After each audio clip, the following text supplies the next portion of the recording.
twilight of her 30-year career to the fleet, the claws of the venerable Tomcat would once again be unleashed. We were fortunate enough to be crewed up together in VF 102, the Diamondbacks, when 9/11 went down, and we got deployed a week later on the USS Roosevelt, and we were again the single Tomcat squadron. And unfortunately, we had a lot of the newer innovations that were added to the Tomcat. We were flying the B, which had the bigger engines.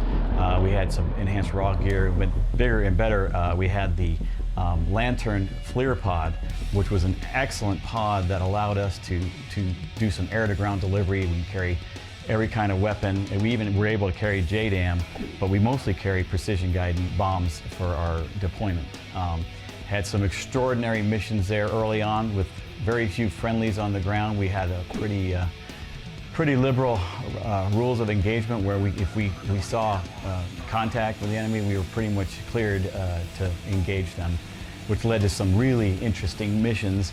We had some danger close radio traffic where we had some special forces guys on the ground that were actually being chased by a Taliban convoy. So sometimes the big machine can not be as flexible as you want to, but that day we all kind of worked together with the Air Force tanker, dragging us closer to the action, the AWACS getting us permission to deviate from our assigned plan. Everybody, the Air Force, Navy, came together, and next thing we know, we're full afterburner heading to try to help the Special Forces guys on the ground.